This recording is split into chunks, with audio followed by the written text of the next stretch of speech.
Most of the letters and comments we get from cops and other members of law enforcement, prosecutors, probation officers, prison psychologists, they pretty much all say the same thing, which is, Colin, this is what we would say if we could. This is what we tell our friends. And most people who are not cops, they don't know how bad it is, how dangerous it is. They don't know the level of black on white hostility that exposes so many white people, so many Asian people, so many gay people, so many young people, so many old people, so many men, so many women to such treachery and danger and violence and mayhem. We've gotten hundreds of those comments from active and retired law enforcement of all kinds. But yesterday we got one, I think it was from Pittsburgh. We did a story about Pittsburgh, and the gist of it was, here's something that happened in Pittsburgh, and it's part of a pattern. It's part of a pattern not just of lots and lots of violence, but an enormous amount of denial. But a cop wrote in and said, Colin, I usually like your videos, but I don't agree with you that this was racially motivated. Now, I know we have a lot of new viewers here, so let's talk about that. Something we've already talked about more than once before, this whole idea of racially motivated. Those are words we do not use here. That requires us to read minds. I don't know what motivates people. We don't use the word hate crime for the same reason, because hate crimes and racially motivated vastly understates the amount of black on white crime, violence, mayhem, and murder. But what we do talk about are patterns.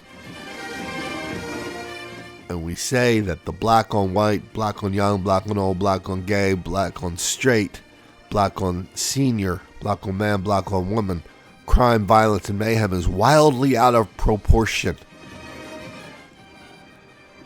And we're saying this at a time when the Attorney General of the United States, I'm going to put this on a later video, she's joining the district attorneys all around the country, talking about how they're going to start keeping an eye out for all these hate crimes that are in the paper, that are in TV, they're in schools, that are everywhere since Trump got elected. All this violence directed at black people, all this hate directed at black people, when in fact the opposite is true.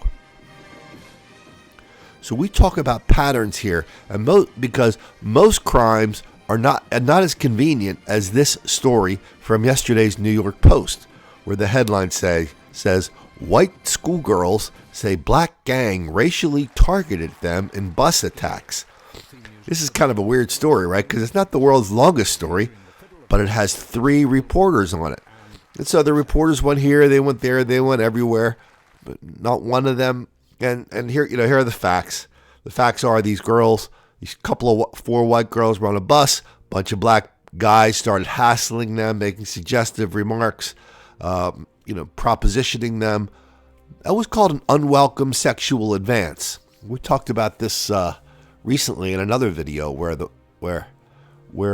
lots and lots of feminists are really quiet on this level of black sexual violence directed at white people. Anyway, let me see. So a black person comes up to the Catholic school girls and says, "Oh, white girl got money," and they kind of blew him off. It was an unprovoked racial attack that left them bloody and bruised.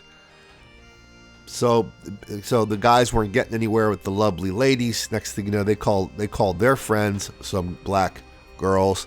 They hopped on the bus. Boy, that sounds like something that happened in Baltimore last year. We talked about a lot. Remember that bus story out of Baltimore? Anyway, before they knew it, the girls boarded the bus and they punched and kicked the white girls while grabbing clumps of their hair. The guys were snapping pictures, leering, threatened to piss on them. "Oh, you go to St. Catherine's? What, do you have money? Go drink your coffee, white girls, and go shopping." All I remember, said one of the girls, is the bus doors open, and these black girls had me by the ankles. One of the guys had me by the hair and punched me in the jaw. When the bus driver stopped, everybody ran off the bus with The black people ran off the bus with the backpacks and valuables like iPads. Okay, so not every story is as neatly wrapped up as this, right? And when we do a story like this, a bunch of black people attacking a couple of white girls and using very explicit racial terms, I know everybody goes, oh, hate crime, hate crime. I don't care what they said. I just care what they did. And to me, the fact that they sprinkled a few racial expletives over these girls while they beat and robbed them over an extended period of time and humiliated them, that doesn't have anything to do with anything. Because now we see black on white crime and black on white hostility is now mainstream. What do you say to the people who dragged a poor white guy out of a car and beat him? Oh my goodness, poor white people, please, oh my, stop. I mean, how many of these do we need to see? Do we really need the people responsible for this violence to carry little signs saying down with hunky? Do we need them to, leave a little video report saying, oh yes, this is a hate crime and we beat these girls up because we don't like white people? And absent that, we just have to say, oh, these crimes are random. The race has nothing to do with it. It's a coincidence. It's the world's greatest coincidence. Is that what you're saying? Really? A Clarkston man is nearly beaten to death inside his own home. But Russell Erickson survived and is now thanking everybody who helped save his life, including DeKalb County Police K-9 Indy, who tracked down the suspect. Yeah, at the time of that beating, Erickson was unconscious and was unable to talk with detectives. But today, Christy Hutchings with News Radio 106.7 was there as Russell met the K-9 and his handler for the first time. You saved my life that night. Thank you. Oh, there's a lot of people that helped. I know. It's a reunion Russell Erickson waited weeks for. He's been recovering at the hospital after someone beat him inside his home. He punched me relentlessly in my face and cut my eye. My eyes were swollen shut, and I have a brain injury as well. He broke the post off of my 4-post bed, and he beat me with them.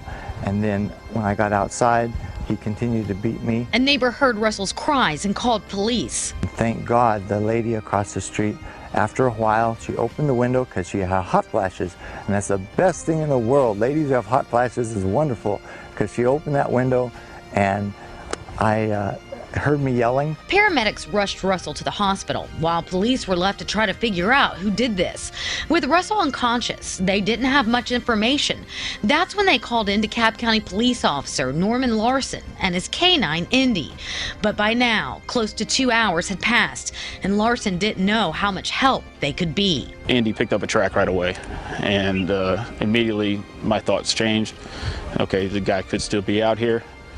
He tracked behind buildings into this community behind here, this townhome community, and found a bloody shirt next to a privacy fence. And Indy led everyone straight to the suspect. Now Russell wants to give back. He started a GoFundMe page, and he plans on buying Indy's food for the next year. Whatever kind of dog food you like, you get the best. Our Christine Lazar is live in Culver City with more on the frightening incident that had the man thinking he was going to die. Christine. Well, Pat, the victim tells me that when he fell, or rather when he was pushed to the ground by the robber, people around him simply thought he fell out of his chair. They couldn't believe that someone would attack him in the middle of a busy food court with people sitting just inches away. Victor Toledo is 90 years old, but he still drives and tries to get out of his Westchester house every day alone. Because I live by myself. My wife died. Yesterday, he was here at one of his favorite spots for lunch, the food court at Westfield, Culver City. He says he was eating and reading the newspaper when a man approached him and asked for money. When he refused. So the guy walked around and then come over, grabbed me here, threw me on the floor. And so I screamed, help, help, help, help. The thief ripped Toledo's gold chains from around his neck, leaving these red marks. He stole Toledo's wallet, too, right out of his pocket. It had $400 in it. The fellow left a large, angry bruise on his leg. Toledo says he feared for his life. I was on the floor. I was afraid that the guy gonna, hit me in the chest and broke my ribs or something. Culver City police say there is security video of the attacker, but only as he ran away. He hasn't been caught. Toledo's stepson can't believe his father was robbed in a crowded food court in the middle of the day. If he can't go within a certain radius from home to his familiar places and get out of the house without fear of being preyed upon. That's really concerning. Breaking news, Jackson police are on the hunt for 3 men who shot and killed a store clerk in an armed robbery. It happened last night at the Log Cabin Party store on 4th Street. Police tell News 10 3 men walked into that store. One of them had a gun. The suspect shot the 31-year-old employee in the neck, and then all 3 fled the store with some cash. Why don't we finish up out in Tempe, Arizona? One of our viewers on this channel, one of our regular viewers, said, Colin, this happened near my house. This is a guy with a 7-year-old daughter. Sitting in his house, 3 black people break into his house and kill him. I don't know why they did that. The cops, sometimes they like to come on and vaguely hint, this is not a random case. Translation, there was one bunch of drug dealers robbing another drug dealer. Well, we don't have any reason to think that's what's happening here. And so we got all, these are just things that have been in the news the last 24 hours. And so really this story about these Catholic girls, that would have been enough to me by itself for a story. But every time I do one of these stories, I just like to pack other ones in there to remind people what we're doing here. That this isn't just about plucking out one isolated incident and waving it to the world and saying, oh, look at this. These Catholics, black people beat up Catholic schoolgirls. No, this is about saying there's a weird pattern of black on white crime and violence all over the country. It's not just violence, it's denial from reporters and public officials and activists and lots of other people. And now we have the Attorney General of the United States coming out and saying the black people are victims of white hate crimes because Trump got elected. And she could say that with a straight face. I can't listen to it with a straight face. Even if it makes the black kids angry.